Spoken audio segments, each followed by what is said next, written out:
స్వీకరించిన వారిలోకి అది పనిచేయబోతుంది. దేవునికి మహిమ కలుగును.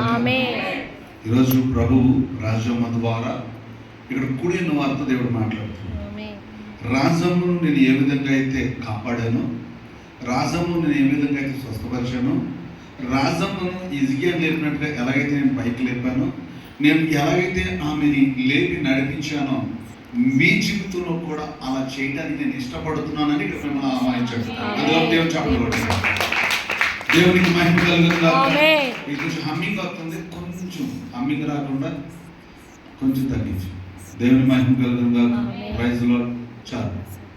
Praise Lord, praise Lord. దేవుని మహిమ కలుగుతుందా. 17వ అధ్యాయంలో ఇర్మియా తన మాటల్లో రాస్తూ 17వ అధ్యాయంలో 14వ వచనం చూసినట్లయితే,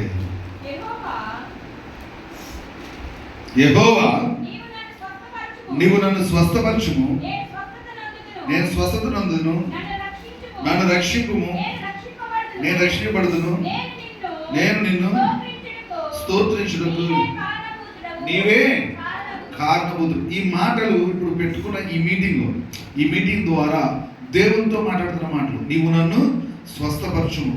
ఎవరైతే విశ్వాసంతో ఈ మాట అడుగుతారో, ఎవరైతే తన కుటుంబంలో వారు పరిస్థితులను బట్టి అడుగుతారో, స్వస్థత అన్నది శరీరానికి, పరిస్థితులకి, ప్రాబ్లమ్స్కి అన్నిటికీ ఒక మెరకిల్ మాట.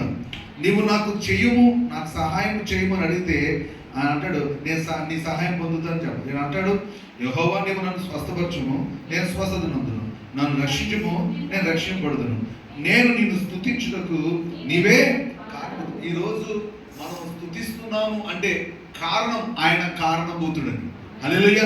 ఈరోజు రాజమ్మ ఈ సభ పెట్టుకోవడానికి కానీ ఈ ప్రార్థన పెట్టుకున్న కారణం ఏంటంటే, అయ్యా నువ్వు స్తుతికి అర్హుడవు, నీవు స్తోత్రానికి అర్హుడవు, నువ్వు మహిమకు అర్హుడవు, నువ్వు నా జీవితంలో చేసిన మేలు బట్టి నేను స్తుతిస్తానయ్యా అని సభ పెట్టుకుంది.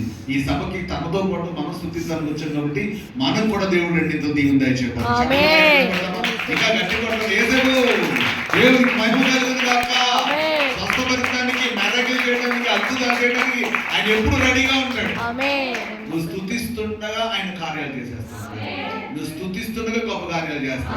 దేవునికి మహిమ కలుగును గాక.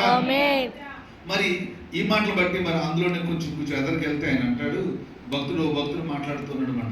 33 అధ్యాయం ఇర్మియా 33లోనే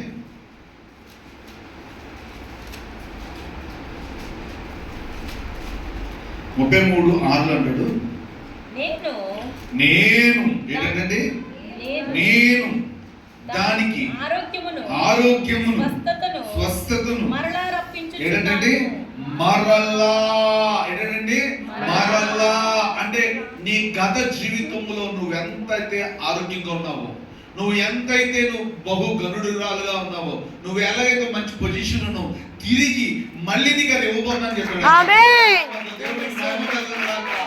ఆయన మాట ఇచ్చిన వాడు మాట మార్చడు, మడమ తిప్పుడు. ఆయన మనుషులైతే తిప్పుతారేమో, మొఖము తిప్పుతారేమో, కానీ దేవుడైతే తను నమ్మిన ప్రజలు ఎడల ఎప్పుడు కూడా మెరగలు చేయడానికి ఇష్టపడతారు. ఆ మాట బట్టి అంటాడు, నేను దానికి ఆరోగ్యమును స్వస్థతను మరలా రప్పించున్నాను, వారిని స్వస్థపరుచున్నాను, వారికి ఏంటంటే సత్య సమాధానమును సమృద్ధిగా రాజమ్మ జీవితంలో సత్యము సమాధానము సమృద్ధిగా ఇవ్వబడ్డాడు.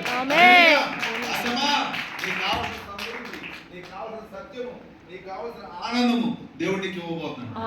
మహిమ కలుగును గాక. ఈ కూటమి ఏదో మామూలుగా పెట్టుకున్న కూటమి కాదు, కేవలం దేవుణ్ణి మహిమపరచడానికి, మనుషులను ఉద్ధరించడానికి.